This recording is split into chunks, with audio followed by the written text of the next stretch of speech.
What's going on, everybody? Welcome back to D-Money Entertainment. We're going to be doing a What's That plane today over the Bf-109 G-6, which is part of the Gustav series. Few fighters in World War II are as instantly recognizable as the Messerschmitt Bf-109. By 1943, the war had changed, and the Luftwaffe needed a stronger, more heavily armed version of its mainstay fighter. That answer came in the form of the Bf-109 G-6. So in this video, we're going to explore how this aircraft performed in real life, compare it to its digital counterpart in War Thunder, and break down its strengths and weaknesses as you'd probably experience them in the game. I love this plane. When it comes to what I want to choose whenever I'm generally playing, I usually want to fly the Bf-109 G-6. It's a very big go-to for me. Out of the different variants that there are in the game of the Bf-109, this one sits in a very comfortable BR in my opinion, and so that makes it very accessible, very easy to take some time to get to learn. So let's go ahead and talk about what makes this plane special.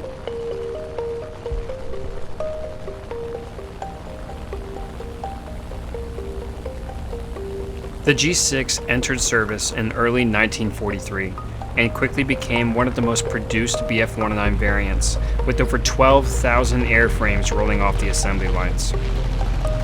By this time, the Allies were fielding far better armed and way faster aircraft than they had previously in the war, so the Gustav carried heavier weaponry. This way it could kind of meet the match. The main gun of this plane was a 20mm MG-151 cannon firing through the propeller hub, basically the center of the engine. And its backup guns were two 13mm MG-131 machine guns that sat right above the engine.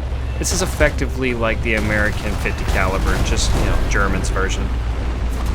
Now it also was able to be outfitted with some different weaponry such as underwing gun pods. It also could carry rockets, and it was also able to carry bombs. Now, these upgrades gave it a punch, but also came at a cost.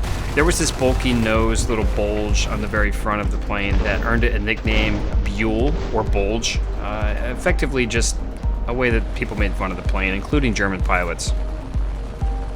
While the Gustav retained the Bf-109's trademark climb rate and agility in the vertical, it was slower and more demanding to handle compared to earlier and lighter models.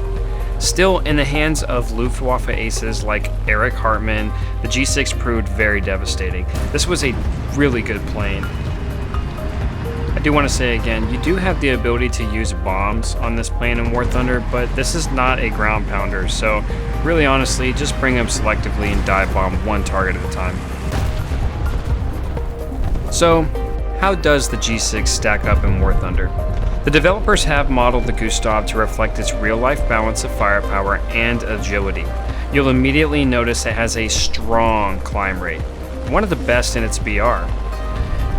If you take it into the vertical, you can often dictate fights and force enemies into bad positions. You can also use this to your advantage when it comes to bomber hunting. There's a lot of people who fly bombers in War Thunder. Personally, I'm not the biggest fan of flying bombers, but I love hunting bombers.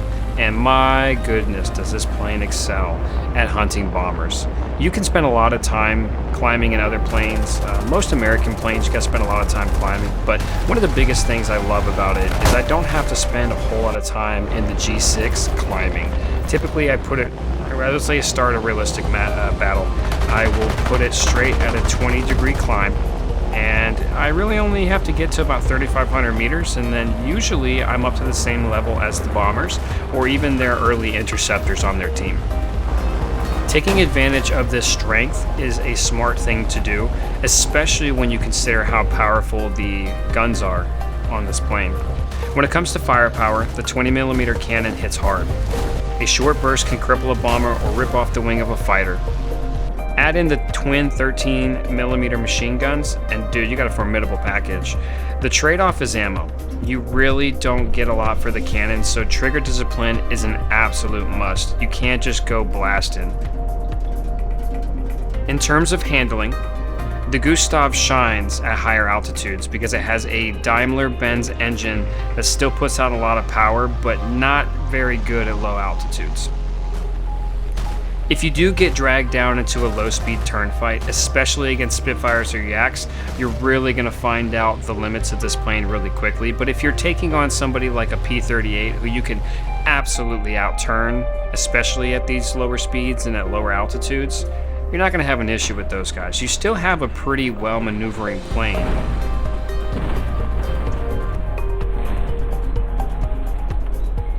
So now let's talk about some pros and cons about the Bf-109. One of the biggest things about this plane is it has a very great armament. We've already kind of mentioned it already, but it really does give this plane a little special star power to it.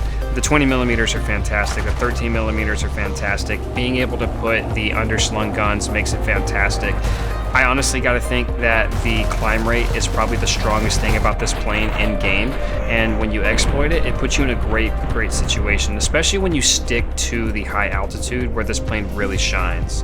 However, at mid altitudes, pretty much any Allied fighter's gonna outrun you. I mean, even Spitfires, honestly, and that's not good. You do not want to get into a situation where you have equal energy with an Allied plane. The limited ammo is really bad. You got to be really careful with this plane or you're going to run out really quickly. And in a dive, the controls stiffen up by a lot. So you've got to make sure that you're watching the way you're flying this plane at all times. The Bf-109 Gustav G-6 was a fighter that reflected the challenges of the air war in 1943. It was heavier, it was stronger, but it was not without compromises. And in War Thunder, it captures that same balance. It rewards patience, it rewards energy fighting, and precision shooting. If you can lean into its strengths, the Gustav will dominate any game that you're in. But if you don't, well, you'll learn the hard way why its reputation is both legendary and unforgiving. I hope that you enjoyed this video. We're going to be doing some more What's That Planes, and I'm going to cover a lot of different stuff. I'm really versed in Germany, so that's what I'll mostly be doing. But if there is a plane you want me to cover, or if you liked the video, please comment down below. Let me know what plane you want to do. Let me know what you liked about the video. Catch us next time in the next video, because we're not stopping. We're going to keep dropping stuff, even if you're watching or not. Thanks, guys. One love.